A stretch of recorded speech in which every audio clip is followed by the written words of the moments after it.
Good afternoon, everybody. Sean Hannity here with Fox News, reporting live from Boston, Mass. I am here with the one and only Paul Revere.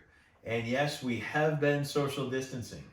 Anyway, let's get right into it. Good afternoon, Mr. Revere. Thank you for being here. How are you? Good. How are you?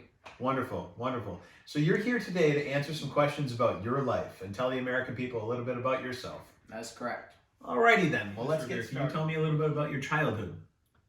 Well, when I was a child, I grew up in the north end of Boston, and my father grew up in France and was a Huguenot. And the Huguenots were not liked by the Catholics, so a lot of them were persecuted. And so when my father was 15, he decided to come to America to learn how to silversmith. And while he was in America, he met my mother Deborah, and they had 12 kids together. So when I was young, I apprenticed my father to become a silversmith. And when I was just 19 years old, he passed away. So I had to take over the silversmith shop and become the breadwinner of the family. Well, it sounds like you had quite an eventful childhood. I understand that you had more than one occupation, though, in your life. Can you tell us about that? In my life, I actually had 3 occupations. I was a dentist, a silversmith, and an How are you doing all these jobs? When I was a dentist, I used to change people's teeth, like their old teeth, and I put in wooden teeth, and some people even considered them ornaments.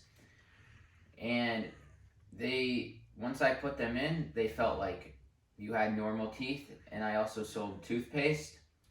When I was an engraver, I engraved a bunch of different things for people. And when I was a silversmith, I basically did everything that my father had taught me. I did buckles, clasps, buttons, pretty much everything. Wow, that's interesting, Mr. Revere. That must have been a lot of work for one man. It sure was, but I loved everything I did. Alrighty, Mr. Revere. I have heard, and it's well known, that you've had some pretty strong feelings about the British King and have participated in some activities against the Parliament. Can you explain your thoughts and your actions? I do not think that a British should have control over our colonies, and I think that we should be free from the British rule. And I am proud to say that I've been a part of the Boston Tea Party, the Boston Massacre, and of course the famous Midnight Ride. I took part in the Boston Tea Party because I was angry that the British Parliament had passed the Tea Act, and I don't think that they should have control over what we buy and don't buy.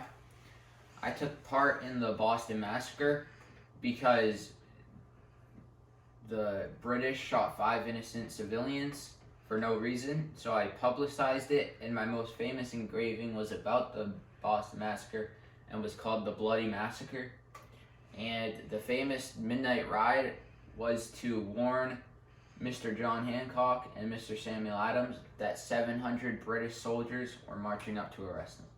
Wow. What was the scariest thing that you were involved in out of all those? The scariest thing I've been involved in has got to be the Midnight Ride, because I was actually captured by the British, and usually when the British arrest you, they don't go easy on you.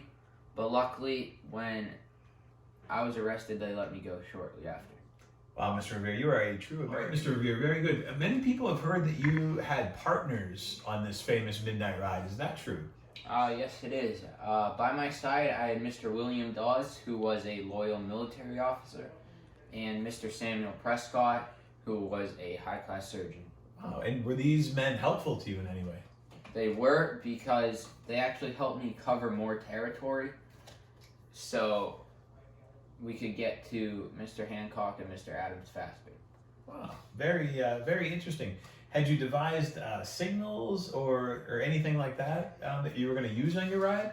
Before the ride actually begun, I had sent a man to the Old North Church, and I had him hold up a certain number of lamps if they were coming by land or by sea. Okay, and how many lamps if they were coming by sea? If they were coming by sea, I would have him hold up 2 lamps, and if they were coming by land, I would have him hold up 1. And what exactly was the purpose of this ride? The main purpose of this ride was to warn Mr. Hancock and Mr. Adams that the British were marching up to arrest them. And were they a part of any specific organization?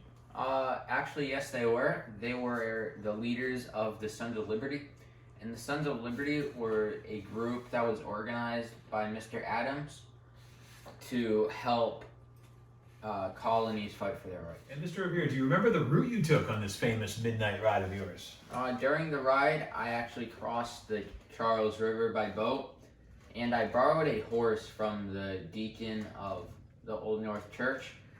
And from there, I rode up the countryside and then went up to Lexington to where Mr. Hancock and Mr. Adams were staying, which was Mr. Hancock's house. Wow, this seems like a wild ride.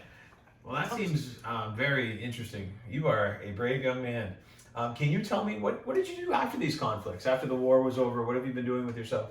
After all these conflicts, I opened up a hardware store, a foundry, and a copper rolling mill, so I could help out my neighbors and so that we could have more local products, so that we didn't need to keep on relying on imported goods. Well, Mr. Revere, it has been a pleasure to speak with you.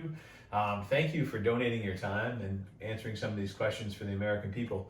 It's a real pleasure to be with a true American hero.